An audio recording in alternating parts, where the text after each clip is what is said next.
I think you got to start with the baseline, which Marco laid out, everybody's laid out. We've got 20 million people invading our country over 4 years. We don't know where they're coming from. That includes Tren de Aragua and cartels and violent criminals. They bring drugs, and you mentioned it, Mr. President, poisoning, an intentional poisoning of the American people, killing hundreds of thousands of Americans. So the president had the courage to designate these cartels as designated terrorist organizations. Now, a number of us here served in the military and spent 20 years fighting terrorists like Al-Qaeda and ISIS on the other side of the world. How do you treat Al-Qaeda and ISIS? Do you arrest them and treat them, pat them on the head and say, don't do that again? Or do you end the problem directly by taking a lethal, kinetic approach? And that's the way President Trump has authorized the War Department to look at these cartels. And I wish everybody could be in the room watching our professionals like Mitch Bradley, Admiral Mitch Bradley, and others at JSOC and SOCOM and other commanders. The deliberative process, the detail, the rigorous, the intel, the legal, the evidence-based way that we're able to, with sources and methods that we can't reveal here, make sure that every one of those drug boats is tied to a designated terrorist organization. We know who's on it, what they're doing, what they're carrying. All these white bales are not Christmas gifts from Santa. This is drugs running on four-motor fast boats or submarines that we've also struck. No one's fishing on a submarine.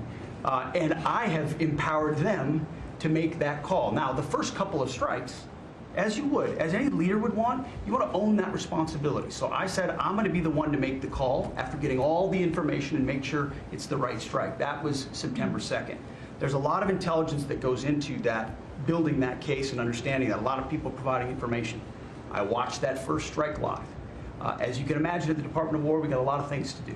So I didn't stick around for the hour and 2 hours, whatever, where all the sensitive site exploitation digitally occurs. So I moved on to my next meeting. A couple of hours later, I learned that that commander had made which he had the complete authority to do, and by the way, Admiral Bradley made the correct decision to ultimately sink the boat and eliminate the threat. He sunk the boat, and eliminated the threat. And it was the right call. We have his back. And the American people are safer because narco-terrorists know you can't bring drugs through the water and eventually on land if necessary to the American people. We will eliminate that threat, and we're proud to do it. So you didn't see any survivors, to be clear, after that first strike? You personally? I did not personally see survivors, but I stand, because the thing was on fire. It was exploded and fire and smoke. You can't see anything. You got digital. This is called the fog of war. This is what you in the press don't understand.